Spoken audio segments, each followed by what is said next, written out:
75 সালে তো 15ই আগস্টের পর আওয়ামী লীগ তো ক্ষমতায় নাই। ক্ষমতায় আসলো কখন? 21 বছর পর 1996 সালে। এরপর 2008 সালে আওয়ামী লীগ আবার ক্ষমতায় আসলো। খালি আসলো না, চরম পাওয়ার নিয়ে আসলো এবং আমাদের একটা আওয়ামী জাহেলিয়া 2.0 উপহার দিল। এটা কিভাবে সম্ভব হলো? তারা তো পাওয়ারে নাই, 2 ডেকেড পাওয়ারে নাই। তারপরে খালি পাওয়ারে আসলো এমন না, প্রচন্ড শক্তিশালী ভাবে তার বয়ানকে প্রতিষ্ঠা করলো, আমাদের মানে চেতনা নিচে চাপা দিল আমাদেরকে। এটা কেমনে হইলো?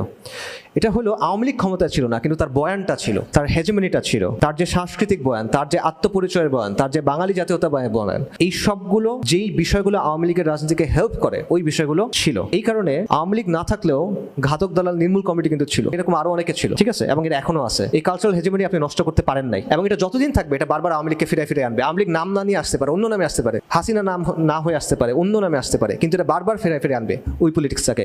কেন? কারণ তাদের আর কোনো পলিটিক্যাল এজেন্সি নাই।